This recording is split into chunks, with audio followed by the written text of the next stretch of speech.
Ruth Eleonora López, una de las más notorias y constantes activistas por los derechos humanos y la transparencia en El Salvador, fue arrestada el domingo 18 de mayo. 2 días después, la Asamblea Legislativa aprobó una ley de agentes extranjeros que impone un 30% de impuestos adicionales a organizaciones y personas que reciban fondos del exterior, y les prohíbe realizar actividades que el gobierno considere tienen fines políticos o amenacen la estabilidad social y política.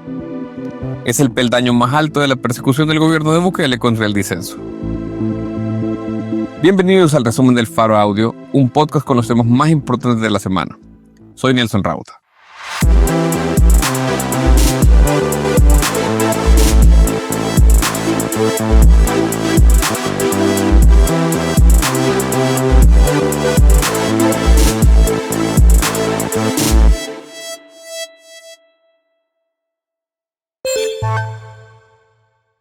El domingo 18 de mayo, a las 11 de la noche, la abogada Ruth López fue detenida por la Policía Nacional Civil en su vivienda.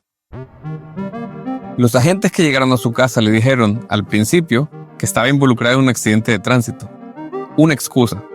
Al salir, le informaron que quedaba detenida por orden de la fiscalía. Ruth, que estaba en ropa de dormir, pidió unos minutos para cambiarse. No se lo permitieron. Tuvo que vestirse junto a la patrulla. No hay problema. Yo le damos tiempo porque como no han hecho... Mire, tengan decencia, hombre. Esto un día se va a acabar. No se pueden prestar a esto. De verdad se lo digo. Madre, pero ya le vamos a explicar lo que pasa, no se preocupe. No, sí, yo lo sé. El diario de hoy publicó ese audio del momento de la captura. Ruth es jefa de la Unidad Anticorrupción de Cristosal, una organización que ha documentado y denunciado casos relevantes de corrupción en El Salvador activamente durante el gobierno de Nayib Bukele. Tras la detención, Cristosal denunció que no había tenido contacto con sus abogados y que no sabían en qué delegación estaba. La consideraron una desaparición forzada de corta duración. Al día siguiente, se confirmó que había sido llevada a la delegación de tránsito. La Fiscalía sostiene que Ruth se apropió de fondos públicos cuando trabajó como asesora en el Tribunal Supremo Electoral y luego durante la administración del expresidente Salvador Sánchez Serén.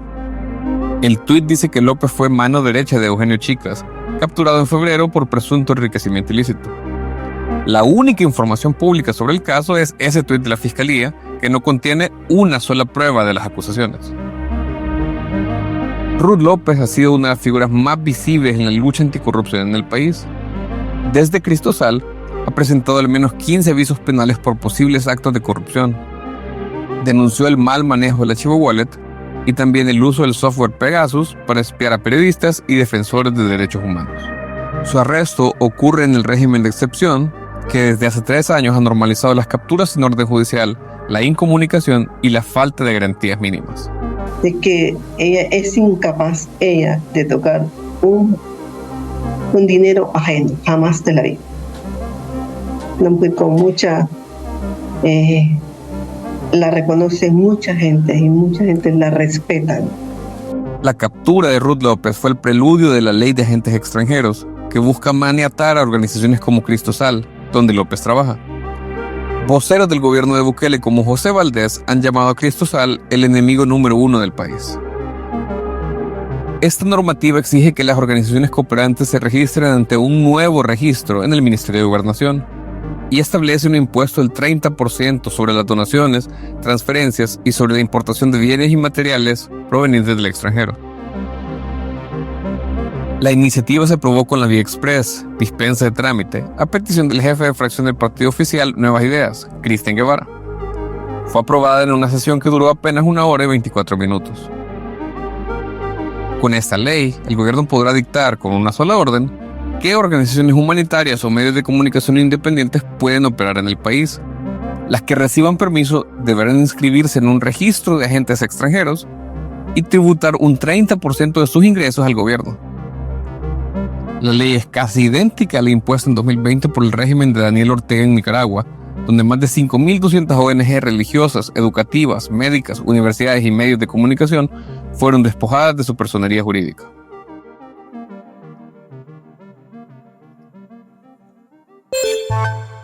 Comisionado de Derechos Humanos renuncia en medio de crisis. 40 minutos después de que la fiscalía anunciara la captura de Ruth López, Andrés Guzmán Caballero, comisionado presidencial para la libertad de expresión y los derechos humanos, quien ha sido un fiel defensor del régimen de Bukele, publicó en redes sociales su renuncia al cargo. En su mensaje, Guzmán reiteró su lealtad a Bukele: donde me encuentre, siempre seré un aliado incondicional de la causa por la dignidad, los derechos humanos y el proceso integral de nuestros pueblos, dijo. Guzmán negó los casos de tortura al interior de los centros penales y, en general, negó que en El Salvador existieran violaciones de derechos humanos. 4 días después de la renuncia de Guzmán, la Procuraduría para la Defensa de los Derechos Humanos despidió al jefe de la unidad financiera, así como a la jefa del Departamento de Pagaduría, Recursos Humanos y Notificaciones y Correspondencia. Todos estos cargos estaban ubicados en la sede central en San Salvador, según la prensa gráfica.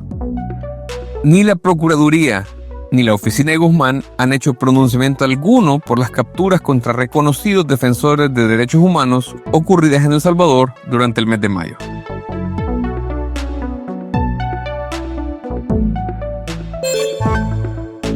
Chivo Pets gasta más que 26 hospitales públicos en solo 3 meses. En enero de 2025, el hospital veterinario Chivo Pets gastó $2 millones, el equivalente a lo que debía ejecutar en 2 meses y medio. Ese gasto superó al de 26 de los 32 hospitales públicos del país.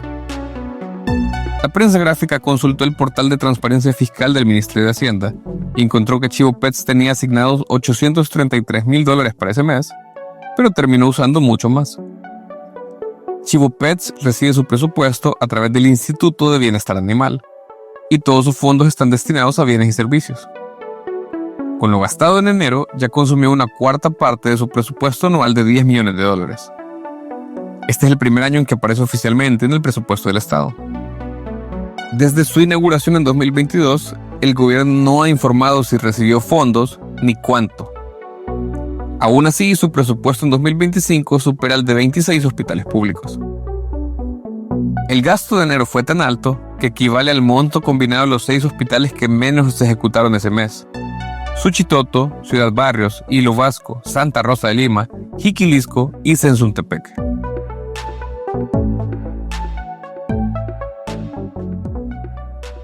Tu apoyo hace posible nuestro trabajo.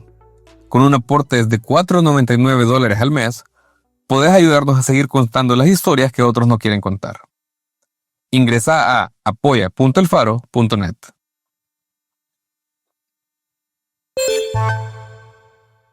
No solo se va a abrir un mercado nuevo, sino que se va a abrir el mejor mercado de Centroamérica. Un mercado que no tiene nada que envidiarle a ningún mercado de primer mundo.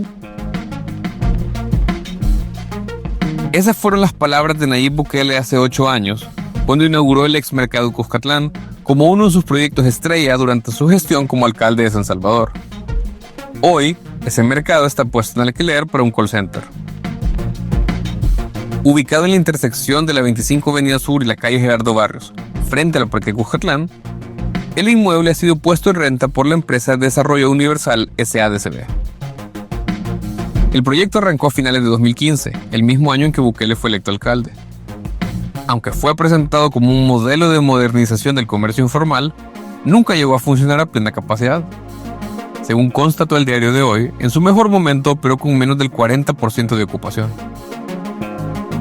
Pero la historia del ex mercado Cuscatlán no es solo de abandono, también es de sobrecostos y deuda millonaria. Durante la gestión de Bukele, la alcaldía firmó un contrato para alquilar el edificio por 25 años. El pago mensual acordado fue de $96,000.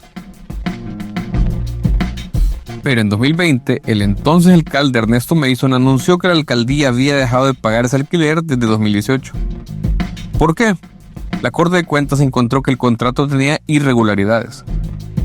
Según esa institución, el precio del alquiler era mucho más alto de lo que permitía la ley. Estimaron que lo máximo que podía pagarse legalmente eran $46,000 al mes. Es decir, la alcaldía de Bukele estaba pagando el doble. Además, como nunca hicieron una evaluación oficial del valor del edificio, la Corte concluyó que había un sobreprecio exagerado. Si el contrato se mantenía por los 25 años firmados, el exceso en el pago sería del 3.479%. La Corte emitió 10 reparos por responsabilidad patrimonial por más de $3 millones, así como responsabilidades administrativas contra Bukele y otros 17 exfuncionarios de su gestión municipal. BCIE pagó $30,000 por cena de Bukele en Teatro Nacional de Costa Rica. El gobierno de Costa Rica ofreció una cena de gala al presidente Nayib Bukele. El evento costó $30,000 y fue financiado por el Banco Centroamericano de Integración Económica. La información fue revelada tras una orden de la Sala Constitucional que obligó al Ejecutivo costarricense a responder una solicitud de acceso a la información pública hecha por un diputado. Durante meses, la Casa Presidencial de Costa Rica evitó entregar los datos. La cena se llevó a cabo en el Teatro Nacional de San José, reservado exclusivamente para la noche del 11 de noviembre de 2024. Aunque no asumió los costos, el gobierno costarricense sí aportó el uso del recinto y 52 botellas de vino blanco marca Pinot Grillo. Según la lista publicada por crhoy.com, entre los invitados hubo empresarios, ministros salvadoreños, familiares de Bukele y personas que financiaron la campaña del presidente Rodrigo Chávez. La presidencia de Costa Rica justificó el evento como una fina cortesía para fortalecer las relaciones bilaterales. La respuesta de la sala es parte de un conflicto mayor entre el presidente Chávez y la justicia de Costa Rica. En abril, la sala abrió la puerta para que Chávez pierda su inmunidad y pueda ser investigado por un caso de corrupción relacionado por un contrato de $400,000 para un amigo. Mientras tanto, en El Salvador, el acceso a la información pública ha retrocedido, tanto que el país se ubica en los últimos lugares del Índice de Transparencia Internacional. Aquí termina el episodio de hoy del resumen. Suscríbete al Faro Audio en Spotify, Apple Podcast o iHeartRadio. El resumen es un podcast original de El Faro. Gabriela Cáceres es nuestra productora. Gabriela y yo escribimos este episodio. El arte de portada es de Daniel Reyes. La producción de sonido y música es de Omnion.